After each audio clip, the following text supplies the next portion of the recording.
everybody. Jesse! Thanks for all joining us today.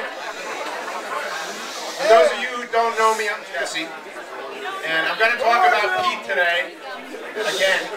So at this point, I'd like to ask all children and the faint of heart to please leave the area. Is that possible?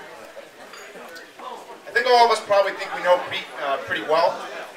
He's an outgoing guy, an honorary mayor of the Huntington area, as he's sometimes called. Yeah, Huntington! But I've been Pete's best friend since about 6th or 7th grade. So I've got a true insider's knowledge of the real nature of Pete's character. And in the interest of protecting his beautiful, intelligent, fun-loving new wife, Melissa, I view it as my job to share some of this insider knowledge, both with Melissa and with the entire extended family. Yeah. And I'd like to do this not just by telling you what Pete's personal characteristics are, but by giving you some real-life examples. And I'll start with creativity. Pete is a truly creative person with a healthy imagination. The first time I met Pete, he told me that he had recently arrived in Huntington as the co-pilot of an SR-71 Blackbird with his pet white wolf, which he had caught in the wild and tamed himself. He was about 12 years old at that point, so clearly I was pretty impressed with his accomplishments for such a youngster. And the next characteristic is loyalty. Pete is an extremely steadfast and loyal person. I had never been a smoker in my life until I started having an odd cigarette socially around my college years. But I always wanted to be careful not to make it a habit. So one night at a party, Pete offered a solution. Looking out for my best interests, as he always does, he offered to surprise punch me in the face every time he saw me smoking a cigarette, as a deterrent. So naturally I agreed to this, and for the rest of that summer, he unexpectedly punched me in the face every time I smoked, sometimes sending me to work the following Monday with squirrel cheeks and black eyes. So Pete was so loyal and steadfast to me and to this cause, that one time he saw me smoking sitting at a picnic table from across the party.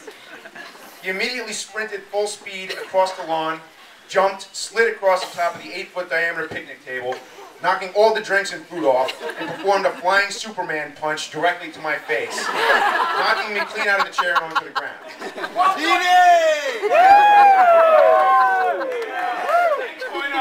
And yes, Pete still punches me in the face occasionally to this day, and I never really developed a smoking habit.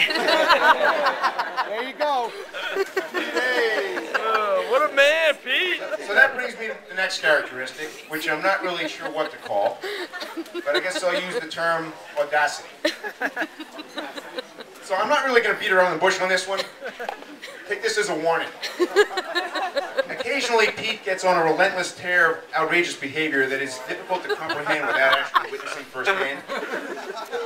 He's the only person I know that is capable, within the course of a single evening, of spackling a sleeping man's buttocks together with marshmallows, giving another unsuspecting man a 2-foot beard of fluff, getting chased by a growling, peanut butter-covered Tony the Tiger impersonator, painting a man's forehead with a rather large piece of human excrement, wrestling him, and breaking his leg by a body slam.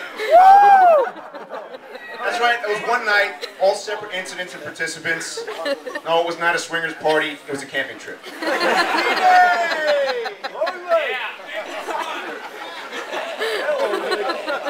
Sandbagger! So, Melissa and family, with all that said, now you know the real Pete. Melissa, it's already too late for you, so good luck. May God the Almighty bless your wayward soul. Pete, the only thing I have to say is this girl is awesome, so don't blow it. Yeah. So let's all raise a glass for a toast.